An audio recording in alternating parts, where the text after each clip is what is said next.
So we've had multiple analysis as regards the PDP convention. In fact, one person said that the PDP convention is like dirty December starting early because INEC didn't ratify it. But also with the ratification of INEC, a lot of other people have argued that PDP met all the terms, that they gave ample notice. In fact, I saw Anthony speaking on another television station yesterday, a PDP member, where he was talking about the fact that they had given ample notice of the schedule and all of that, and they had made appropriate notification. I've also seen the likes of Sam Amadi argue that the last judgment, pretty much was in their favor. That's the judgment of Justice Turaki in Ibadan, and that judgment favored them, and they've gone ahead and they have fixed the positions. In fact, while Anthony was making this point on another television station yesterday, he talked about, he addressed the Sule Lamido issue, and when he released the timeline at which, the PDP had announced that they were going to have their convention, and he showed practically from that time that the timeline had already elapsed before Sule Lamido decided to go, say he wanted to get his ticket, and he was denied from being able to buy his ticket to participate in that primary. Yes, some decisions were taken. The likes of Chief Bode George, also read out, the suspension of Nyesom Wike, but how times change. Anyway, Chief Bode George has said ad nauseum that, that was what he had to do then. But I always remind him of the fact that when he was supporting the likes of Nyesom Wike against Atiku Abubakar then, he did not know that what you do will come around to haunt you. And the same Nyesom Wike had done the same for him, too today.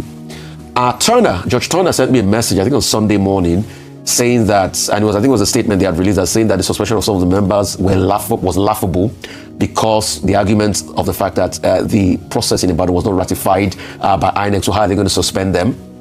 And while they were doing the convention, some PDP members, likes of Fire, was having this jolly 65th birthday, and Wike and the likes were there. So some states too did not send delegates there. I think Rivers State, for instance, has not sent delegate there. So it's up in the air. I caught Dr. about his beautiful show yesterday, This Day Live, where the party secretary came to speak. I felt it was quite too optimistic because it's going to be a big legal tussle ahead, and when the legal fireworks start, the court might not ratify, although there's a Supreme Court ruling that says that internal party matters should be settled internally.